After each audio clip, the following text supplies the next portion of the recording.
राधे राधे। राधे कृष्ण साथियों, आज हम लोग भागवत कथा के अगले अंक पर चलते हैं। पिछले अंक में हम लोगों ने चर्चा की किस प्रकार भक्ति रानी अपने दो पुत्रों ज्ञान और वैराग्य के साथ वृंदावन में यमुना किनारे दुखी थी। क्यों दुखी थी?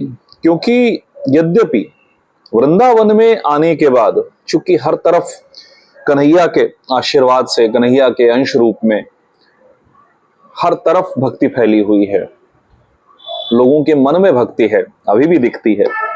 जैसा कि उल्लेख आता है, ग्रंथों में भी उल्लेख आता है कि नारायण तीनों देवताओं के निवास की, त्रिदेवों के निवास की बात होती है तो नारायण का निवास, श्री हरि विष्णु का निवास मथुरा वृंदावन में माना गया, महादेव का निवास काशी में माना गया और ब्रह्मा जी का निवास इस सुंदर प्रयागराज में माना गया। तो उस वृंदावन में जब भक्ति रानी पहुंची तो स्वाभाविक रूप से हर तरफ भक्ति, वैराग्य फैला हुआ था, भक्ति योग हर तरफ फैला हुआ था, प्रत्येक लोगों के मन में भक्ति फैली हुई थी, इसलिए वो पुष्ट हो गई, वो समर्थ हो गई। पाखंड, कलयुग में फैले हुए पाखंड के बावजूद वो पुष्ट हो गई, क्योंकि वहां पर प्रभु श्री हरि विष्णु के श्री कृष्ण स्वरूप का उन्हें सानिध्य मिला। पर ज्ञान और वैराग्य को ये सुख नहीं प्राप्त हुआ। इस चिंता, इस परेशानी में उनकी मुलाकात नारद जी से हुई तो नारद जी ने एक तरह से उनकी प्रार्थना, एक तरह से उनकी वंदना, एक तरह से उनकी प्रशंसा करते हुए उनको बूस्टअप किया।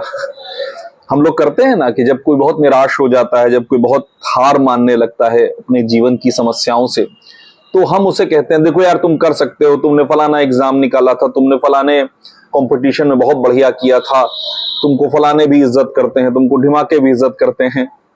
आप आते हैं, आप उनको समझाते हैं, उनको पुशअप करते हैं। जैसे हम लोग कहते हैं कि मंगल से चंद्र को बल मिलता है, इसीलिए मिलता है कि जब आप किसी को पंप अप करते हैं तो वो तैयार हो जाता है।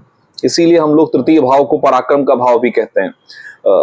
हमारी गुरु कहा करती थी कि यदि तृतीय भाव में, यानी कान, ज्योतिष में तृतीय भाव कान होते हैं, तो तृतीय भाव में यदि अच्छी चीजें डाल दीजिए तो पराक्रम अपने आप उठ जाता है। तो कुछ सत्य, कुछ संभालने वाली बातें कहते हुए नारद जी ने कहा कि हे भक्ति रानी, आप प्रभु की पट रानी हैं। जब वैकुंठ में आपने प्रभु से पूछा कि मैं प्रभु क्या करूं, तो प्रभु ने आपको धरती पर भेजा कि तुम जाओ मेरे भक्तों का पोषण करो, मुझे मेरे भक्तों को पुष्टि दो, बल दो। तो आप धरती पर पधारी। उस वक्त मुक्ति को, मुक्ति यानी मोक्ष, सर्वधर्मान परित्यज्य मामेक शरणम व्रज वाली मुक्ति को आपके साथ दे दिया। किस तरह दिया? सेविका के तरह दिया, सेविका की तरह लगा दिया। इसका निहितार्थ क्या है? जब हम लोग इस भागवत कथा को और आगे बढ़ते जा रहे हैं, भागवत कथा जो सबसे ज्यादा हमारे अंदर पुष्ट करती है, जैसा मैं अक्सर कहता हूं कि आखिर भागवत कथा क्यों इतनी होती है, प्रश्न था मेरे मन में। जब मैंने खुद करना शुरू किया, वीणी माधव जी सरकार की कृपा हुई मुझ पर और भक्ति रानी प्रकट हुई मेरे जीवन में, मेरे हृदय में, तब मुझे समझ में आया कि भागवत आपके मन में भक्ति को पुष्ट करती है। भागवत वो सरसता है जो आपके मन में भक्ति को पुष्ट करती है। इसलिए यहां पर यह उल्लेख हुआ, नारद जी ने कहा कि भक्ति, हे भक्ति महारानी, मुक्ति आपकी दासी है। इस कलयुग के पाखंड से दुखी होकर आपने मुक्ति को वैकुंठ भेज दिया है, परंतु जब भी आप बुलाती हैं वो चली आती है। हे भक्ति महारानी, प्रभु सदैव आपके साथ रहते हैं। और आप, जो उल्लेख आया बिल्कुल भागवत में श्लोक के साथ आता है कि आप जब बुलाती हैं तो नीचों के घर भी प्रभु पधार जाते हैं। क्या मतलब है? इसको जाति से मत जोड़िए, इसको कर्मों से जोड़िए कि ऐसे व्यक्ति जिन्होंने अब तक बहुत सारे कुकर्म किए हों, जिन्होंने अब तक बहुत सारे पाप किए हों, उनको भी यदि भक्ति का साथ मिल जाए, यदि उनके जीवन में भक्ति रानी का आगमन हो जाए, तो प्रभु उनके जीवन में भी पधार सकते हैं। क्यों? क्योंकि भक्ति समर्पण देती है। इस चर्चा को और आगे बढ़ाएंगे। तो नारद जी कहते हैं कि हे भक्ति महारानी, आप जिस घर में जाती हैं, जिस जीवन में जाती हैं, वहां पर प्रभु का स्वयं वास हो जाता है। तो आपके लिए मैं क्या ना कर दूं? नारद जी कहते हैं कि आप निश्चिंत रहिए, मैं इस पूरे जम्बू द्वीपे, इस पूरे भारत खंडे, हर जगह आपका नाम फैला दूंगा। हर तरफ आपका नाम फैल जाएगा, प्रत्येक व्यक्ति के मन में भक्ति फैल जाएगी, ऐसा मैं प्रयास करूंगा और मुझे प्रभु का आशीर्वाद प्राप्त है, इसलिए आप निश्चिंत रहिए। लेकिन होता क्या है?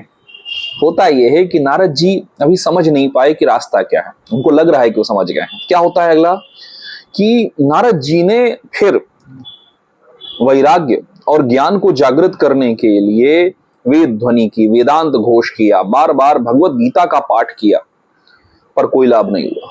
इस जगह पर मैं आपको थोड़ी देर रोकना चाहूंगा। भागवत के टीकाकार शुकदेव जी क्या कहना चाह रहे हैं इस बात से? क्या है संदेश कि अगर हमको लोगों के मन में ज्ञान और वैराग्य को जागृत करना है, ज्ञान यानी वास्तविक ज्ञान, ब्रह्म ज्ञान की हम बात कर रहे हैं, जिसको भगवत गीता में प्रभु कहते हैं कि यदि ज्ञान, जहां पर वो विवरण कर रहे हैं कि मैं क्या हूं, तो वृक्षों में मैं पीपल का वृक्ष हूं, शस्त्रधारियों में मैं राम हूं, देवताओं में मैं इंद्र हूं, अश्वों में उच्चैश्रवा हूं मैं। वहां पर वो कहते हैं कि ज्ञान में मैं ब्रह्म ज्ञान हूं। तो यदि हमको समाज के मन में, आम जन के मन में इस ब्रह्म ज्ञान को जागृत करना है, प्रश्न बहुत सारे मेरे जो युवा साथी हैं वो जरूर सोच रहे होंगे कि हमें ब्रह्म ज्ञान क्यों चाहिए।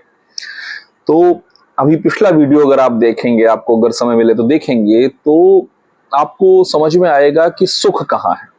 सोचिएगा, समय मिले तो उस वीडियो को जरूर देखिएगा। तो यदि हमको आम जन के मन में ब्रह्म ज्ञान को जागृत करना है, वैराग्य को जागृत करना है। वैराग्य कैसा वैराग्य? वो वाला वैराग्य नहीं कि घर छोड़कर तुम भाग जाओ। वैराग्य वो वाला वैराग्य कि जो हमारा है उससे मोह ना हो, जो मुझे प्राप्त है उससे मोह ना हो, और जो अप्राप्य है उसके लिए किसी से ईर्ष्या ना हो। ऐसा वैराग्य। जब जिए तो ऐसे जिए जैसे हजारों साल के लिए आए हैं, और जब जाने का वक्त आए तो ऐसे छोड़ दें जैसे कभी हमारा था ही ना। तो ये ज्ञान और वैराग्य कैसे जागृत होगा? वो जागृत होगा, वो वेद ज्ञान से नहीं होगा। क्यों? क्योंकि वेद ज्ञान, आगे हम लोग चर्चा करेंगे, शुकदेव कहते हैं कि वेद ज्ञान फल जैसा है, और कई बार तो नारियल के फल जैसा है, जो समझ में नहीं आता, बड़ा दुरूह है, उसका उच्चारण ही बड़ा मुश्किल हो जाता है। यही हाल वेदांत का है, यही हाल भगवत गीता का है, नहीं समझ में आती। तो इनके उच्चारण से ज्ञान और वैराग्य नहीं जागृत हुए। तब वो परेशान होने लगे नारद जी। नारद जी ने कहा अब क्या करूं? तो उन्होंने इस चिंतन में प्रभु का ध्यान किया कि प्रभु क्या मेरी वाणी मिथ्या हो जाएगी? आपके भक्त की वाणी मिथ्या कैसे हो सकती है? तो आकाशवाणी होती है। आकाशवाणी में क्या कहा गया? आकाशवाणी कहती है, ध्यान से सुनिएगा, देवर्षि तुम एक सत्कर्म करो, और वो सत्कर्म तुमको संत शिरोमणि महानुभाव बताएंगे। अब उल्लेख आता है कि जब ये हुआ तो नारद जी एक एक करके पूरे समय, पूरे भारतवर्ष में घूमने लगे, यहां से वहां। कैसे होगा, कैसे होगा? अब पूरे भारतवर्ष के विद्वानों में एक खलबली सी मच गई। अरे ऐसा कौन सा ज्ञान है जो देवर्षि नारद के पास भी नहीं? और ऐसे कौन से संत हैं जो नारद जी को ज्ञान दे सकते हैं? कल हम लोग अगले अंक में इस विषय पर चर्चा करेंगे। राधे राधे।